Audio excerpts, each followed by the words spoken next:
La dîme n'est pas un moyen d'enrichir le pasteur, mais de financer les activités de l'église. J'ai écrit ici, il faut noter. La dîme n'est pas un moyen d'enrichir le pasteur, d'accord, mais un moyen plutôt de financer les activités de l'église. Malachie chapitre 3, verset 10, il a dit quoi? Apportez à la maison du trésor toutes les dîmes. Afin, mettez-moi de la sorte à l'épreuve. Non, il dit afin justement qu'il y ait de la nourriture dans ma maison. En d'autres termes, afin qu'il y ait des provisions dans ma maison. Lorsqu'on aura besoin de X, on prendra ce qu'on a apporté pour faire X. Lorsqu'on aura besoin de faire Y, c'est ce qu'on a apporté là qu'on va prendre pour faire Y. Regardez quelquefois l'hypocrisie dans laquelle les enfants de Dieu sont. Quelquefois, j'en ai vu à l'église. Les gens se plaignent que l'église ne les soutient pas. Mais la question que je me pose, où est-ce qu'ils pensent que l'argent va quitter pour que l'église les soutienne?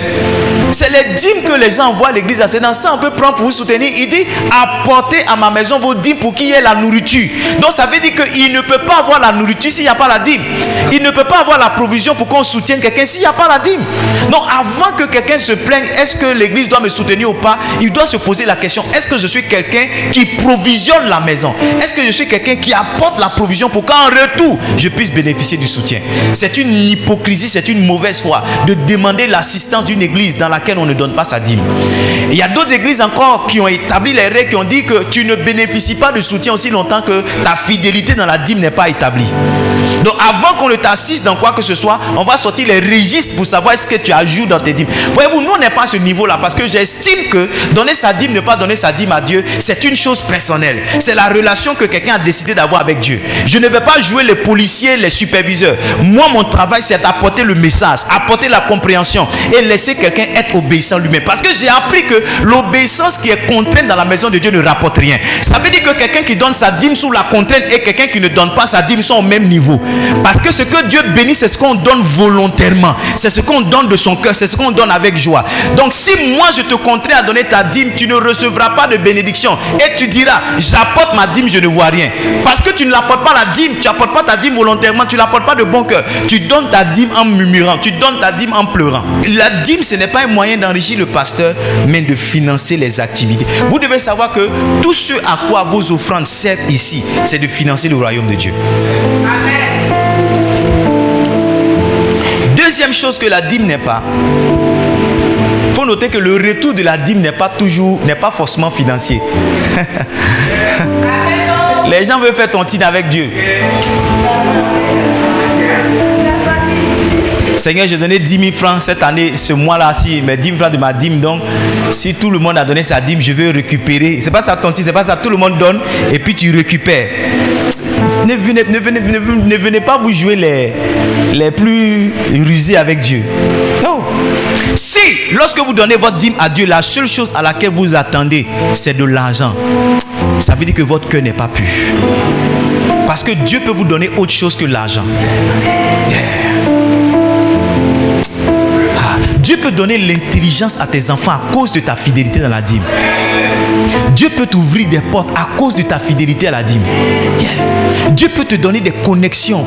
Dieu peut même te donner des idées extraordinaires de business à cause de ta fidélité dans la dîme. Ne vous attendez pas toujours à recevoir de l'argent parce que vous donnez votre dîme. Et le souffle de vie, vous le mettez où? Et la santé, vous la mettez où? Troisième principe de la dîme n'est pas un prix de rachat pour une mauvaise vie. La dîme n'est pas comment? Un prix de rachat pour une mauvaise vie. Qu'est-ce que j'essaie de dire? Matthieu chapitre 23, verset 23. On va lire le verset et je vais vous donner une explication. Matthieu 23, verset 23. Malheur à vous, ça ne parle pas de nous, scribes et pharisiens, hypocrites, parce que vous payez la dîme de la menthe, de la nette et du cumin. Et vous laissez ce qui est plus important dans la loi, la justice, la miséricorde et la fidélité. C'est là ce qu'il fallait pratiquer sans négliger les autres choses. Beaucoup de personnes, voici leur attitude dans la maison de Dieu. Ils prennent la dîme avec beaucoup de sérieux, mais ça ne leur empêche pas de vivre comme il veut. Un homme de Dieu nous a dit ceci. Il a refusé l'offrande de quelqu'un. Dieu lui a dit de refuser l'offrande. Et lorsqu'il s'est interrogé et il a interrogé la vie de cette personne-là, il a réalisé que celui qui venait lui faire une offrande était un vendeur de terrain, mais qui vendait un même terrain à plusieurs personnes. Donc après avoir vendu un terrain à une personne, il vient donner la dîme. Il fait une bonne chose de donner sa dîme, c'est pas vrai? Sauf que avant de venir donner la dîme, il fallait d'abord bien vivre. Il y a des gens qui vivent mal et ils estiment qu'en donnant leur dîme, Dieu va fermer les yeux sur leur mauvaise vie. Vous n'avez pas compris. Il y a des gens qui sont des voleurs, mais ils se disent que Dieu va comprendre qu'ils volent aussi longtemps qu'ils soutiennent l'œuvre de Dieu. Donc Dieu ne va pas les juger, sinon son jugement sera bon s'ils prennent partie de ce qu'il a volé pour venir donner au pasteur à un. On a besoin de ressources financières pour faire une conférence. On a une conférence la semaine prochaine avec les pasteurs. Ou bien dans le mois de mars ou avril, on ira dans un village faire le parcours 42 évangéliser. On a besoin d'argent. Donc lui, il va voler et puis il apporte une bonne partie de ce qu'il a volé à l'église. Et il s'est dit que donner la dîme, c'est bien. Et le pasteur a même incité ce matin pour dire donne la dîme de tout. C'est pas ça. Donc il veut donner la dîme de la prostitution. Il veut donner la dîme du vol. Tu vois, c'est ce que Jésus dit ici. Jésus dit que c'est bien de donner sa dîme. Mais avant de donner sa dîme, il faut s'assurer de bien vivre. Ça veut dire que la dîme même n'est pas la priorité pour Dieu. Ce qui est la priorité pour Dieu, c'est la qualité de ta vie. Dieu n'agrée pas ta dîme aussi longtemps qu'il n'agrée pas ta vie. Ce que Dieu agrée d'abord lorsqu'un homme porte son offrande devant lui, c'est sa vie. Allons-y ensemble dans le livre de Genèse. Genèse chapitre 4, le verset 3 au verset 4. Je suis en train de sentir quelque chose. Je vais établir ça bien dans notre esprit ce matin. Genèse 4. Au bout de quelques jours, Caïn fit à l'Éternel une offrande des fruits de la terre. Verset 4. Abel de son côté en fit une des premiers-nés de son troupeau et de leur graisse. Lis avec moi cette dernière partie là. L'Éternel porta un regard favorable sur Abel et sur son offrande. Dieu n'a pas regardé l'offrande d'Abel avant de regarder Abel. Il a regardé Abel et la qualité de sa vie avant de regarder ce qu'Abel avait dans les mains. Donc on ne peut pas, écoutez-moi, vous ne pouvez pas tromper Dieu. Vous ne pouvez pas user de ruse quand il s'agit des choses de Dieu. Vivre mal et penser que vous faites bien de donner votre dîme. Votre dîme ne vaut rien aussi longtemps que votre vie n'est pas agréable. Votre dîme n'a aucune valeur si vous vivez mal. Parce que quelqu'un va dire non, le message du pasteur c'est d'encourager les gens à donner. Non, mon message c'est de mettre une clé entre les mains de quelqu'un pour l'aider à évoluer sur un ciel ouvert. Donner n'est pas l'objectif de mon message. Donc je ne suis pas le pasteur qui va dire non ma fille c'est pas grave. Aussi longtemps que tu donnes à Dieu, Dieu peut comprendre ta prostitution. Non, je ne suis pas le pasteur qui va dire non mon fils c'est pas grave. Aussi longtemps que Dieu agrée ta dîme, tu peux voler. Non, je suis en train de te dire que ta dîme ne vaut rien si ta vie est mal. Si ta vie est mauvaise, ta dîme n'a aucun sens. Si tu es un voleur, si tu es une prostituée, ta dîme n'a aucune valeur. La dîme n'est pas un alibi. La dîme n'est pas, j'ai dit comment, un prix de rachat pour une mauvaise vie. Non. Quatrième principe de la dîme n'est pas l'affaire uniquement du peuple de Dieu. Et cette partie-là, je m'adresse aux pasteurs. Et il y a des pasteurs qui pensent qu'eux sont la poche de Dieu. Il y en a d'autres qui pensent qu'ils sont la bouche de Dieu. Ça veut dire que Dieu mange par leur bouche ou bien Dieu garde l'argent dans leur poche. Donc ils demandent au peuple de donner la dîme, mais eux-mêmes, ils ne donnent pas de dîme. Les sacrificateurs ne sont pas exemptés de la dîme. Tout le monde est soumis à cette obligation, à cette ordonnance. Néhémie chapitre 10 verset 38. Néhémie chapitre 10 verset 38. Le sacrificateur, Néhémie chapitre 10 verset 38. Le sacrificateur, fils d'Aaron, sera avec les Lévites quand ils lèveront la dîme. Lis avec moi la suite. Et les Lévites apporteront la dîme de la dîme à la maison de notre Dieu, dans les chambres de la maison du trésor. Il dit les Lévites aussi, ceux à qui Dieu a donné le pouvoir de lever la dîme. Il dit les Lévites aussi vont apporter à leur tour la dîme de ce qu'ils ont reçu. Un pasteur qui reçoit une dîme doit apporter la dîme de ce qu'il a reçu.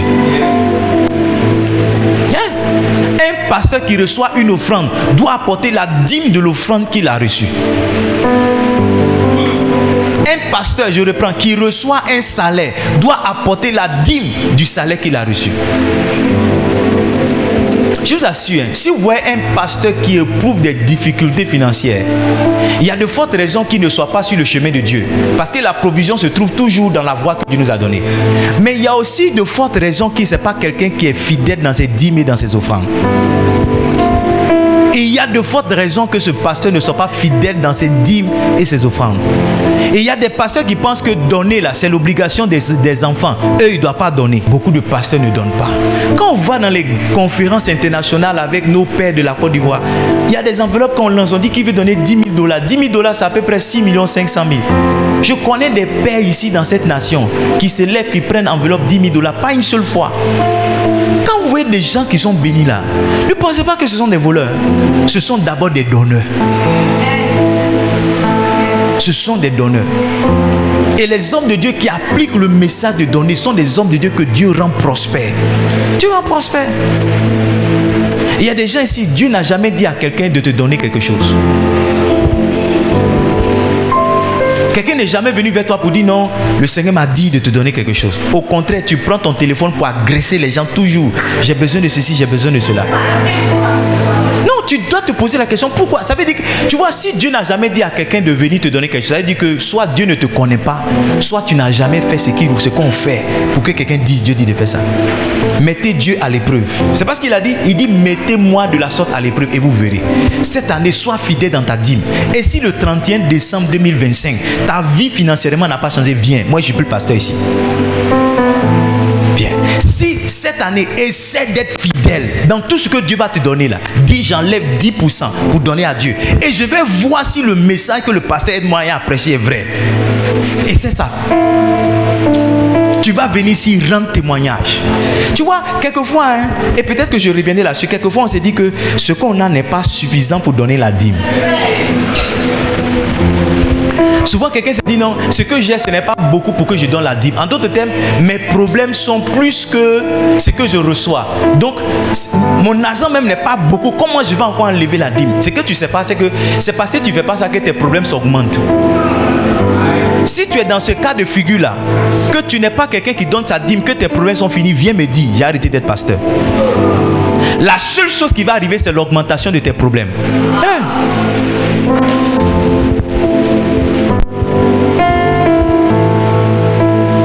Est-ce que je peux être franc avec vous? Il n'y a aucun avenir financier pour quelqu'un qui n'est pas fidèle dans sa dîme. C'est-à-dire, tu peux être un spirituel, tu peux avoir des visions, tu peux faire beaucoup de choses. Mais en ce qui concerne les finances, il n'y a pas d'avenir pour toi si tu n'es pas fidèle dans tes finances, dans ta dîme. Il n'y a pas d'avenir pour toi. Et j'ai observé, je suis un homme de Dieu, que tous ceux qui luttent chaque fin de mois, tous ceux qui luttent, ils ont quelque chose en commun. Ils ne donnent pas leur dîme. Si, tous, même dans cette église, vous êtes mes enfants, je vous connais. Tous ceux qui sont là, papa, ça va pas, c'est chaud, papa. Eux tous, il y a une chose qu'ils ont en commun. Ils ne sont pas fidèles dans leur dîme. Si. Nous tous qui sommes ici, écoutez-moi bien, nous tous qui sommes ici, quelquefois on a des challenges financiers. Ça veut dire qu'on est face à quelques points. Mais voyez-vous, il y en a qui ont des challenges financiers, mais ils ne pleurent pas. Et puis il y en a d'autres qui ont les challenges financiers qui pleurent. Il y en a qui ont les challenges financiers et ça ne se sent pas. Et puis il y en a d'autres, quand tu les vois, tu sais qu'il y a un problème d'argent. Les deux cas là, ils ont quelque chose en commun. Ils ne sont pas fidèles dans leur dîme.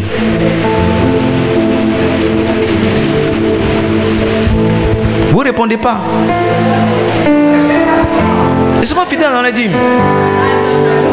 Donc mon point est le suivant, la dîme ce n'est pas seulement une question pour le peuple de Dieu, la dîme c'est pour tout le monde. Même les sacrificateurs sont soumis à la dîme. Hébreux chapitre 7, le verset 9 dit, de plus Lévi qui perçoit la dîme l'a payé pour ainsi dit par Abraham.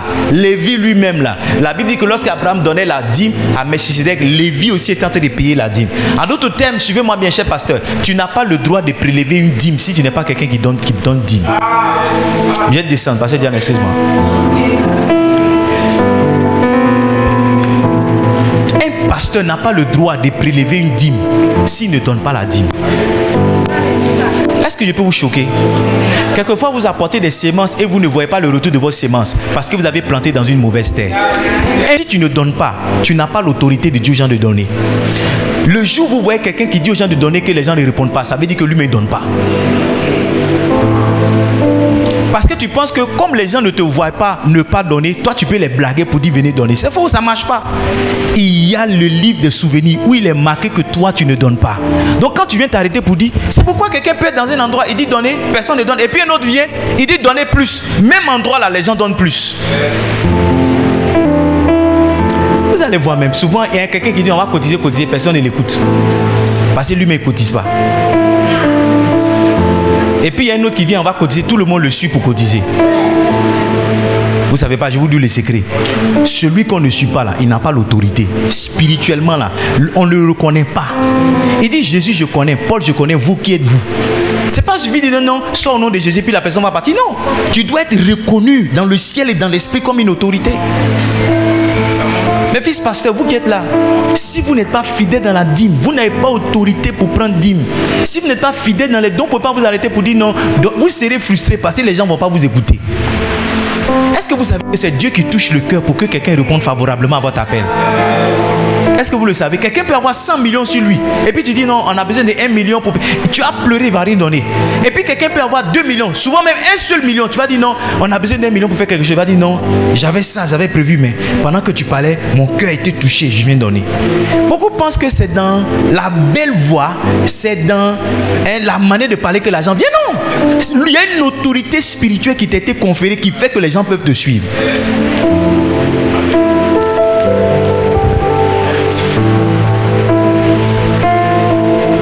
Si tu ne donnes pas, tu n'as pas autorité pour prendre. Il faut noter. Si tu ne donnes pas, tu n'as pas autorité pour prendre. Si tu ne donnes pas, tu n'as pas... C'est pourquoi cette année, je vais m'assurer que ceux qui demandent aux gens de cotiser dans cette église soient des gens qui soient fidèles dans les offrandes et dans les ceci. Oui, oui, c'est arrivé là-bas, ça a dépassé. Hein. Si tu n'es pas fidèle, tu n'as pas le droit dans cette église de dire à quelqu'un d'apporter quoi que ce soit.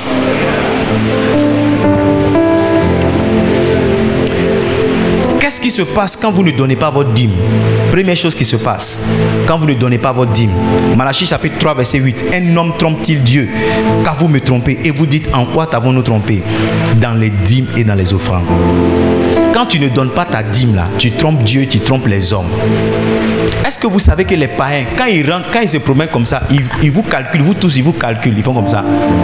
Ils sont 200 ce matin. Si chacun a une dîme de 10 000, ça veut dire que le pasteur, le matin, là, il a 2 millions. Non, les païens, et vous les trompez. Et quand ils partent, ils prennent mon nom pour dire hey, le pasteur, ça va chez lui, tu as vu, il était en costume ce matin, il priait. Tu vois, il a beaucoup d'enfants, il y a des voitures devant son église. Donc, et calculons un peu. Alors que rien de tout ça, ça veut dire que vous trompez les gens. Quand les gens nous voient, ils pensent que vous nous donnez beaucoup. Alors qu'au contraire, nous, on s'appauvrit pour vous. Est-ce que vous êtes avec moi? Oui, vous trompez les gens. Vous trompez les gens. Un jour, un de mes frères m'a dit, toi, tu n'as pas de problème. J'ai dit, pourquoi? Il dit, tout ce que tu veux, tu demandes à l'église, on te donne. J'ai dit, c'est pas comme ça. Hein? Il dit, non, pourquoi? J'ai dit, non.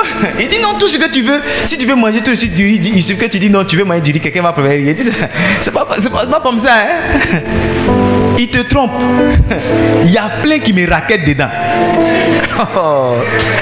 Il dit, mon frère, c'est pas ça. Hein? C'est parce qu'il y a des gens qui viennent à l'église pour prendre le pasteur. Si toi d'abord ici. Oui.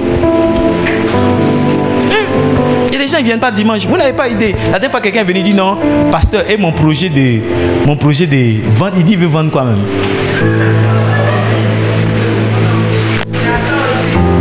Projet de. Deuxième chose qui arrive quand tu ne donnes pas ta dîme, laisse-moi te dire, c'est un peu dur. Le verset 9 dit, vous êtes frappés par la malédiction. Vous êtes comment? Est-ce que vous savez que la chose avec la malédiction et la bénédiction, c'est que ça n'a pas d'odeur? Ça n'a pas comment? C'est pas comme un bon parfum, tu as mis un bon parfum, puis tout le monde sait que tu t'es parfumé. Non. Tu peux être maudit sans le savoir. Yes. Tu peux être béni aussi sans le savoir. Comment tu peux savoir donc si tu es maudit ou bien tu es béni? C'est parce qui t'arrive. La malédiction programme des événements malheureux. La bénédiction programme des événements heureux. Si toute ta vie c'est un chapelet de malheur, ça veut dire qu'il y a quelque chose sur ta vie qui commande ces choses-là. Mais quand toute ta vie c'est un chapelet de bonheur, ça veut dire qu'il y a quelque chose d'autre sur ta vie qui commande ça. Ça veut dire qu'un homme peut s'asseoir, réfléchir, dit non, il y a quelque chose qui ne va pas dans ma vie. Cette partie de ma vie là, il y a quelque chose. Après avoir tant essayé, après avoir tant fait, il y a quelque chose qui ne fonctionne pas. Il y a beaucoup de personnes qui font des affaires, mais les affaires ne vont nulle part. Il y a beaucoup de personnes qui travaillent 40 ans de service, la personne revient sans rien. On nous a dit de gagner l'argent, que c'est par l'argent qu'on allait vivre, c'est par l'argent qu'on allait s'en sortir. Mais étrangement, on a commencé à travailler. On est pire que des gens qui ne travaillent pas. Il y a des gens qui sont ici, là, il y a des chômeurs qui n'ont rien à vous envier parce que vous êtes remplis de dettes. Ça ne va pas. Dès que le salaire vient, ça tombe dans un trou. Dès que le salaire vient, souvent même tu as peur d'aller prendre parce que la seule chose que tu peux payer ton salaire quelquefois, c'est le transport. C'est-à-dire quand tu as retiré l'argent au guichet automatique, c'est le transport. Sinon, il y a ça, il y a ci, il y a ça. Quand tu fais le point, il n'y a rien qui reste dans ta main. Je ne vais pas insister sur ce point parce que quelqu'un va penser que je suis en train de le maudire. Non. Il y a une malédiction. La malédiction, c'est quoi? C'est des événements malheureux qui arrivent, mais c'est aussi des blocages qui sont programmés. Il y a certains niveaux, si tu es un pasteur, tu ne donnes pas ta dîme, tu ne peux pas rentrer. Il y a certains niveaux financiers, tu ne peux pas rentrer. Il y a certaines opportunités que tu ne peux pas saisir. Maintenant, ce qui est dommage, le Saint-Esprit me dit, c'est qu'on ne fait pas le rapport entre ce qui nous arrive et le fait qu'on ne donne pas ou bien qu'on donne nos dîmes. C'est-à-dire, quand je suis en train de parler comme ça, quelqu'un va se dire, mais donner sa dîme, ne pas donner sa dîme, ce n'est pas aussi grave pour que je puisse expérimenter ça. Non, c'est faux. Il dit, pour vous, je menacerai le dévoreur. Ça veut dire que quelqu'un qui ne donne pas sa dîme, Dieu laisse le dévoreur contre lui. Dieu, qu'est-ce que tu peux faire s'il y a un dévoreur? Combien tu peux sauver s'il y a quelque chose qui mange ton argent? Qu'est-ce que tu peux faire s'il y a quelque chose qui bouffe ton argent? Tu vas déposer ton argent si tu ne sais plus où tu l'as mis. Tu vas déposer ton argent s'il y a quelqu'un qui l'a volé. Tu fais telle entreprise, on dit il y a quelqu'un qui a pris ton argent pour partir. Tu fais telle chose, on dit il y a telle personne qui t'a escroqué. Tu fais telle chose, on dit non, où tu as mis ton argent là, c'était une fausse société, la société est fermée. Ah, tu te poses beaucoup de questions. Tu veux multiplier ton argent, sauf que multiplier son argent, ça ne vient pas seulement avec une bonne idée, ça vient aussi avec la bénédiction. Lisez Jérémie chapitre 26, Genèse chapitre 26, vous verrez, le verset 12, le verset 13. Lisez Proverbe 10, verset 22, vous verrez.